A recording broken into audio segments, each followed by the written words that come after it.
You ever notice how sometimes the most powerful, most effective tools are the ones that look the most simple? We're always searching for these complex solutions, but today we're going to find an absolute masterclass in teaching hidden inside a document you could basically write on a napkin. So here's the big question, the central challenge. How do you teach someone a skill that feels totally basic, like just saying their own phone number? It's a real puzzle because once you know something, it is so hard to remember what it was like not to know it. And that, right there, is where brilliant instructional design really shines.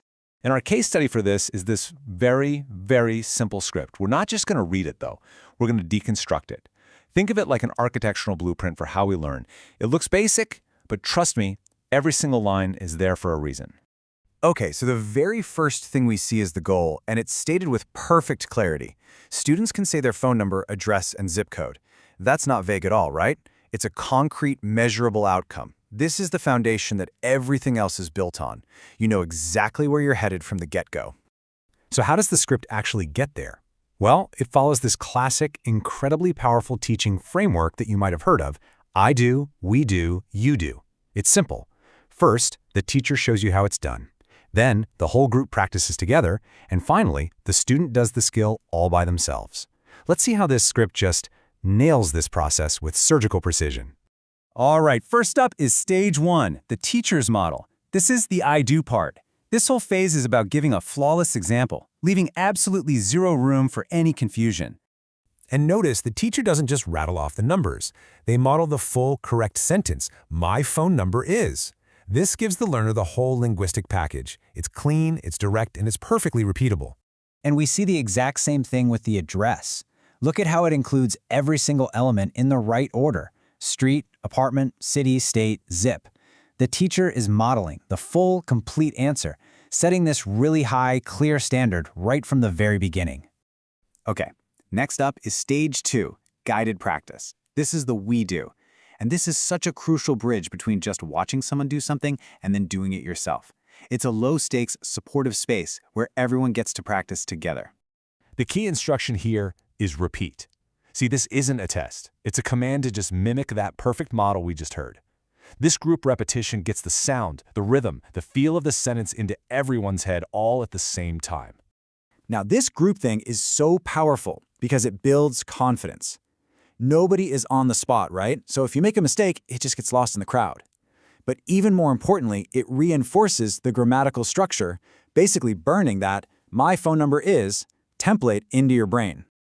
Okay, this right here, this is a touch of genius. When it gets to the more complex part, the address, the script adds one simple but critical instruction: repeat slowly. It totally anticipates that this part is going to be harder, and it intentionally breaks the information down into manageable chunks. It makes sure no one gets left behind. That is just thoughtful design. And that brings us to the final and, the most important step, the you do. This is the moment of truth. All that modeling, all that guided practice, it has all been leading to this moment, where the knowledge gets transferred and actually becomes personal. Look at the subtle but really powerful shift in the language here. It's no longer repeat, it's now say your phone number. This is the handoff. The script is now asking the student to take that structure they just practiced and plug in their own personal information. So what's happened here is the script has masterfully guided the learner from a concrete example to a reusable mental template. They don't just know the teacher's address, they now have this fill-in-the-blank that they can use with their own information for the rest of their lives. But it doesn't even stop there. The script actually pushes beyond simple recitation and into real-world use. By having students ask each other, it turns a passive skill into an active, conversational tool. This peer-to-peer practice, this is what makes the knowledge really stick. So what's the blueprint we've uncovered here? Why does this work so well? Well, this simple script is so effective because it's not just a list of sentences to memorize. It's a perfectly engineered little learning machine. When you really break it all down, you see these core principles. It starts with that super clear goal. It uses the I do, we do, you do model perfectly. It moves on to real-world peer practice. And, as we're about to see, it finishes with one last crucial ingredient. The script ends on two fantastic high notes. First, excellent. That's immediate positive reinforcement. It validates the student's effort and tells them they succeeded. And second, practice every day. This final instruction encourages consistency, which we all know is the key to turning any new skill into a permanent habit. So the next time you see a simple set of instructions, I don't know, maybe a recipe, a workout plan, or even just a fire escape map on the back of a door, take a closer look. You might just find a hidden blueprint, a brilliant design quietly and effectively teaching you exactly what you need to know. What do you think you'll discover?